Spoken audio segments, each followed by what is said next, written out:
Normalmente esto viene envuelto por una grasa, ¿no? Se llama grasa de Gerota, que mantiene fijo, ¿no? Al riñoncito, así no puede estar bailando. Aparte tiene ligamentos de sujeción. Entonces, cuando nosotros encontramos al riñón, en la autopsia lo que tenemos que hacer es decapsular, se llama, ¿no? Separamos la grasa de Gerota, ¿no?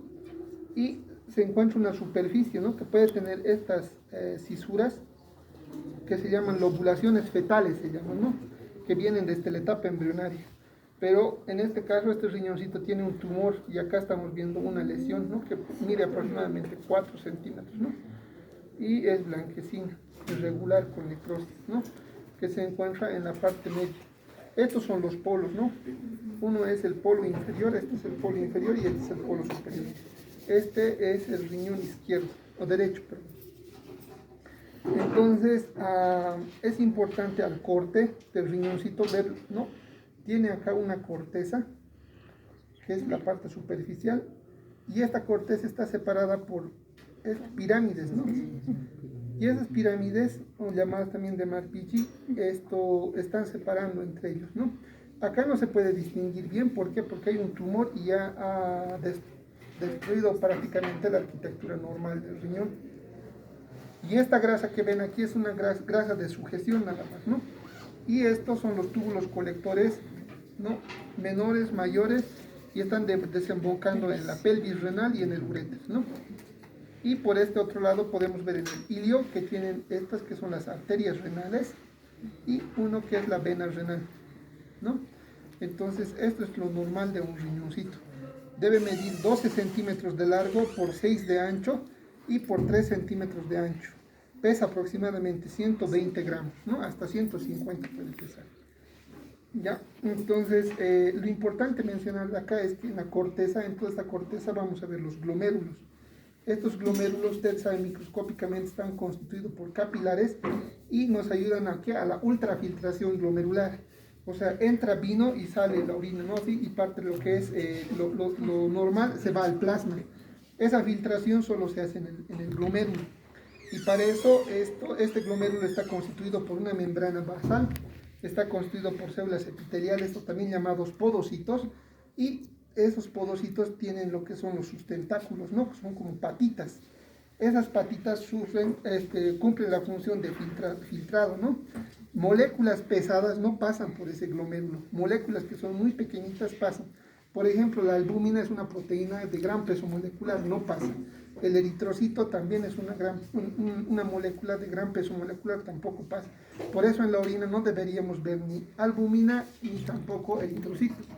Cuando pasa la albúmina y el eritrocito quiere decir que algo está fallando, no está filtrando bien. Puede ser que el paciente tenga diabetes mellitus, o puede ser que el paciente esté cursando con una insuficiencia renal, o puede ser que tenga lupus eritematoso sistémico o diabetes el paciente, ¿no? En ese caso hay que revisar ya el riñón y todo lo que es la parte clínica para diagnosticar al paciente. Bueno, entonces, aprovechando este riñoncito, los tumores más frecuentes del riñón es el carcinoma de células claras, ¿no? Por ejemplo, acá vemos un riñoncito, eso se llama nefrectomía, ¿no? Le han sacado todo el riñoncito.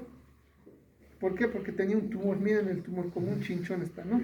Proliferando. Debe medir 10 centímetros por 8 centímetros aproximadamente, ¿no? Y al corte entonces se observa que es un tumor grande que tiene múltiples nodulaciones, ¿no? Amarillo blanquecinos.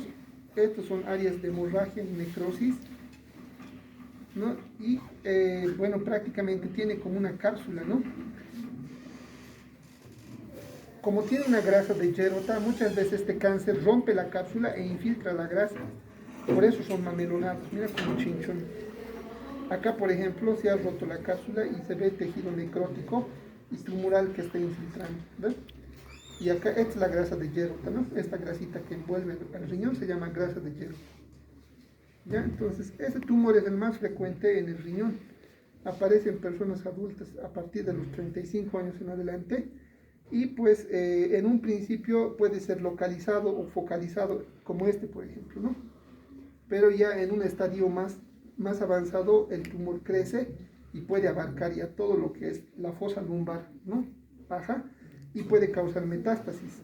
Ahora, ¿cuáles son las vías de diseminación del cáncer? Puede tomar, por ejemplo, una vena, puede tomar una vena para metastizarse, una arteria, o puede metastizarse también por el uréter, ¿no? Entonces, el cáncer agarra, ¿no?, una vía, ya sea el uréter, ya sea la vena o la arteria, y por ahí atraviesa y va proliferando como una serpiente, ¿no? Ha habido casos de cáncer renal que han infiltrado en forma de serpiente y han llegado hasta la vena cava, ¿no?, hasta el hígado. Entonces son tumores realmente agresivos que proliferan, ¿no? Igual hacen metástasis, ¿ya? Entonces estos son los tipos de tumores más frecuentes.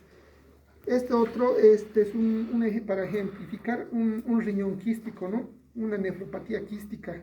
Las nefropatías quísticas no son frecuentes. Me estaba preguntando una de sus compañeras si es frecuente. No. En recién nacido es 1 en 10.000, ¿no? Es bien raro. Y en pacientes adultos los adquiridos pueden ser un poco más frecuentes, pero son secundarios a procesos infecciosos, a diabetes mellitus, ¿no?, que prácticamente van degenerando y deformando la arquitectura, ¿no? Los túbulos se van dilatando y se van convirtiendo quistes, ¿no? Y el parénquima renal prácticamente va desapareciendo. ¿Qué es lo que queda? Solamente se queda como bolsas llenas de líquidos, ¿no? Y ese líquido es orina. Entonces, cuando se lo corta, solamente quedan espacios quísticos vacíos. En recién nacidos, si es bilateral, es incompatible con la vida.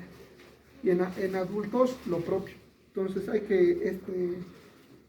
que ver el grado de filtración glomerular, la tasa de filtración glomerular. En algún momento se puede hacer hemodiálisis, pero cuando ya la hemodiálisis no es suficiente, hay que hacer trasplante renal, ¿no? Y para eso necesitamos sí o sí un donador, ¿no? En este caso el donador puede ser un familiar de primer grado, que tengan los alelos que sean compatibles, ¿no? Muchas veces hay parcialmente compatibles. ¿Qué quiero decir con eso? Que puede donarte y en el transcurso de los meses o años puede haber rechazo renal. Cuando hay rechazo, este riñoncito se colapsa.